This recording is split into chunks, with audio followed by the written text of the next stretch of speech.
A love story set in the time of Vikings where do women fall in love with each other. But what would happen if you were a woman who loved women back in medieval times? Now that's exactly what we're going to find out, so make sure to watch till the end. Guys, you were born in the cold heart of Scandinavia, the daughter of a man who commanded ships and warriors with a single shout. Your father was a military leader respected, feared, untouchable. Your family name carried weight in every fjord, every hall, every market. People looked at you and saw a future worthy of your bloodline.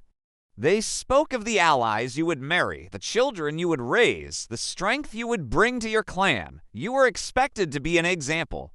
By 13, you had learned what life as a Viking daughter meant, never showing fear, smiling at the right people, never longing for what you could not have. And then one summer, your father and every able man in the village left for the raids. The long ships cut into the horizon, and suddenly the village was quiet. No men remained, except for a handful of boys, hardly strong enough to lift a spear. Subscribe for more muscle in your finger. They were already busy guarding the borders from wolves and protecting the food stores from the wild. That's when you met her. As the seasons passed, you both grew into young women. She wasn't like the others, soft-spoken and bent over looms. She wanted to fight, to hold an axe and shield, to stand on the prow of a ship and taste the spray of the sea. She trained every morning, arms swinging, eyes blazing. At first, you watched her from a distance. Then you spoke, then you laughed together. Then you trained side by side. Soon, you were more than friends.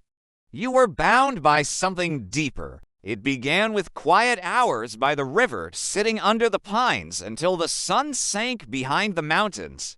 Her hand brushed yours as she passed you a water skin. Her voice lowered when she told you she'd never met anyone like you. You lived for those moments. Then one night it happened. The world was dark and quiet, the fire between you fading to embers. She leaned closer, and it felt like the first real thing in your life. But in the Viking world, women were not meant to choose women. Your mother discovered the truth first. She didn't shout or strike you. She simply sat across from you and said it wasn't safe, that it could bring ruin. She asked you to end it. You didn't agree. But secrets never stay hidden for long. One day, when you were together in the woods, a mischievous boy saw you and carried the tale to the marketplace. At first, people doubted it, but when proof was found, whispers turned to judgment. When the raiding party returned, your father among them, the story had already spread. Men you had known since childhood avoided you. Women turned away. Some spoke words that stung like blades. Only your father's authority saved you, not his affection, but his power. He silenced them with his voice, though it came at a cost. You would marry immediately. No man in your village wanted this match, so you were sent far away to a man old enough to be your grandfather. He was cold, distant, unkind. The people there mocked you openly, laughed at your past, and called you names you could not bear. You kept the house, stayed strong, but every day felt heavier. And then one day, at the marketplace, you saw her again, your shield maiden, your fire. The only one who had ever truly seen you. She had been hired by the local ruler to join their next raid. You reconnected in secret, and the moment your eyes met, you knew you couldn't remain. You couldn't endure another winter in chains. That night, you carried nothing but your courage. You found her waiting beyond the walls. You told her of your life. She told you hers. You both still longed for freedom, for a life lived on your own terms, so you made a choice. Together, you ran. The dogs barked. The guards noticed. They caught you before sunrise, dragging you to the chief's hall. Hands bound, faces raw from the snow, the chief listened to your story without a flicker of emotion. Then he spoke. There would be no trial, no bloodshed, no mercy. You were cast out. They tied you to a small ship. No oars, no food, no water. And then they brought her out too, bound, silent, eyes locked on yours. They didn't let you stay together. Two ships, two paths, pushed apart on the tide. The last thing you saw was her face, growing smaller against the gray horizon. Before the mist swallowed her whole, you drifted into the Black Sea alone. The cold crept into your bones, the sky bled into the water until you couldn't tell where one ended and the other began. No songs would be sung for you. No saga would speak of the first women who dared to stand against the world in the age of axes and gods. Your names would fade into silence like the ships that carried you away, but the sea remembers. And somehow, somewhere, in the quiet between the waves, you still reach for each other. Now, I know you must be wondering why this story had a sad ending. Well, back in medieval times, women who loved women had a really hard time.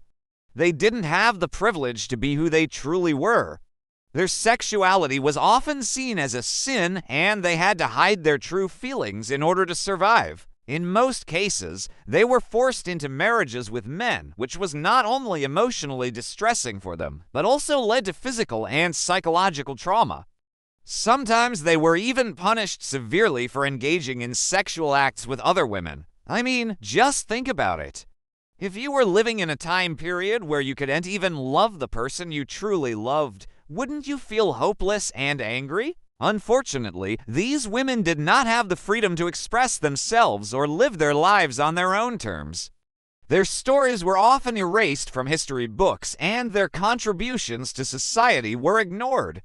It wasn't until the 20th century that the first movements for women's rights and LGBTQ rights began to emerge, which allowed women to start living their lives a little more openly. However, even today, there are still many parts of the world where women who love women face discrimination and violence. Therefore, it is important to remember their stories and continue fighting for equality and acceptance for all people regardless of their sexual orientation. So, Astrid, what do you think about this story? Do you think the ending could have been any different? Also, make sure to tell me in the comments below how you think this story would unfold if it was happening today. I can't wait to see your answers. And don't forget to share this video with your friends, because let us spread awareness about the struggles faced by women who love women in medieval times. Thanks for watching, and I'll see you soon.